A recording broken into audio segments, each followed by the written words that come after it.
আমাদের পাহাড়ে চুলের জন্য একেবারে উপযুক্ত খাঁটি শ্যাম্পু কিভাবে তৈরি হয় প্রাকৃতিক পদ্ধতিতে তা আজকে আপনাদের সাথে শেয়ার করলাম। প্রথমেই আমি বাগানে গেলাম আর আমাদের এখানে আর বরফিটা গাছ থেকে কিছু পাতা সংগ্রহ করে নিলাম। এটা একটি ঔষধি গাছ। আর আসার সময় সাথে নিয়েছিলাম কিছু তুতে পাতা। তুতে পাতার উপকারিতা তোমাদের সাথে শেয়ার করতে হবে না। বাড়ি এসে প্রথমে আর বরফিটা গাছের কিছু ডাল আর তুতে পাতার গাছের ডাল ছোট ছোট করে পরিষ্কার জলে পরিশুদ্ধ করে নিলাম।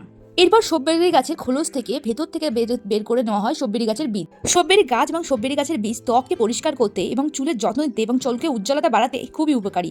যাক, এবার পরিষ্কার জলে পরিশুদ্ধ করে নিলাম এই সববেরি গাছের বীজগুলোকে। এরপর আমি আমার মায়ের সাহায্য নিয়ে উনুনটাকে জ্বালিয়ে নিলাম আর আগে থেকে ভেজানো চালের জল রেডি করে নিয়েছিলাম, যার মধ্যে দিলাম আরবরভিটা, তুতে পাতা, সববেরি গাছের বীজ এবং সববেরি গাছের ছাল। এরপর শেষে দিলাম পলিগ্রাম মাল্টিফ্লোরাম, যেটা চুল পড়া কমাতে খুবই উপকারী।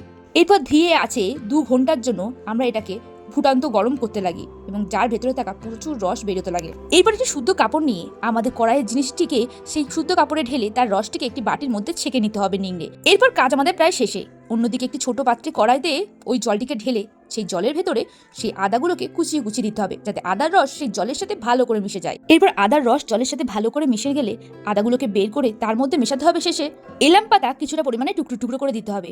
দেখো, তৈরি হয়ে গেছে গাঢ় শ্যাম্পু।